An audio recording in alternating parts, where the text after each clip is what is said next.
James Webb Space Telescope unfurls massive sunshield in major deployment milestone. Here's a summary of the article. One of the James Webb Space Telescope's most nail-biting deployment steps is safely in the books. Shine bright like a diamond. With the successful deployment of our right sunshield mid-boom, or arm, Webb's sunshield has now taken on its diamond shape in space, mission team members said via Webb's Twitter account Friday night. Detecting such signals requires that Webb keep its instruments and optics extremely cold, and the sunshield will help it do just that by reflecting and radiating away solar energy. Webb's sunshield assembly includes 140 release mechanisms, approximately 70 hinge assemblies, 8 deployment motors, bearings, springs, gears, about 400 pulleys and 90 cables totaling 1,312 feet, 400 meters.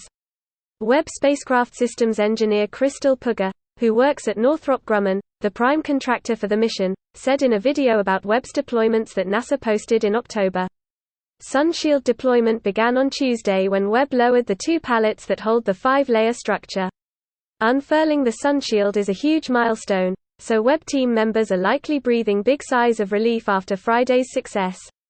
The next major milestone to follow will be an engine burn, scheduled for 29 days after launch, that will insert Webb into orbit around its final destination, the Sun-Earth Lagrange Point 2, a gravitationally stable spot 930,000 miles from our planet. This post received a score of 48,000, with an upvote ratio of 95%. Here are the top comments in response to this article. Cool tracker of the telescope. It's already half the way to its final orbit. Awesome. But that slide bar locator doesn't seem to move thinking face. The one that stays in nut distance? People need to keep in mind that it's gradually decelerating, so the remaining distance will take quite a bit of time. The velocity now is half of what it was on Wednesday. Yeah, the last percentages will also have it moving sideways, essentially as the orbit curves, so it'll be really slow getting there. It's okay. Windows Update has been training me to be patient with decelerating progress bars for decades. Fucking genius. Get ready for a whole new slew of awesome desktop wallpapers, guys. Gonna need some more K on my monitor. I usually do my K on my desk in front of my monitor, but you do you. Risky. You could spill all the milk on your expensive computer equipment. I would never spill my special K. I'd spill it right up my nose if you'd allow it. How many single points of failure are left at this point? I think like 30 overall.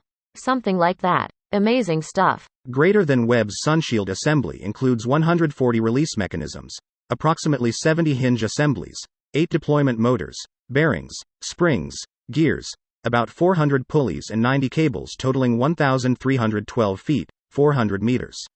Webb spacecraft systems engineer Crystal Puga, who works at Northrop Grumman. There's gotta be a lot of points of failure in that. This and the golden mirrors are probably what make up most of the 300+ points of failure. The sunshield has been their greatest concern. Edit. We need a weekly AMA for this topic. And it still needs to be put under tension, which could tear if not done correctly. This process alone will take 2 days. That is remarkable. Every time there's an update I am more impressed. James Webb, its sunshield unfurled. Shaka, with the Wi-Fi.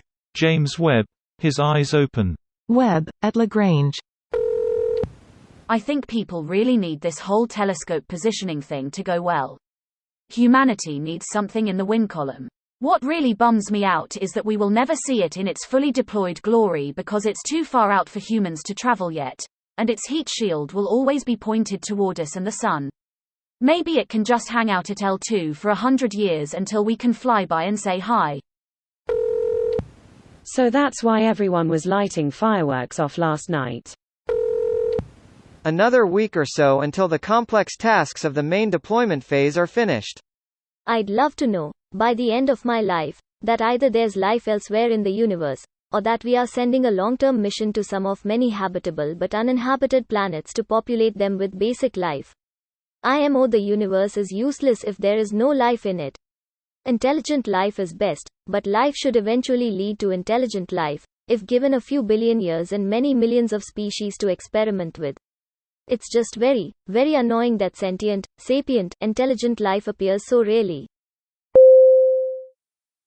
This video was automatically created by Reddit to speech. The article and comments in this video were selected from Reddit according to their upvotes, and any paraphrasing was performed by smmry.com, without any human intervention.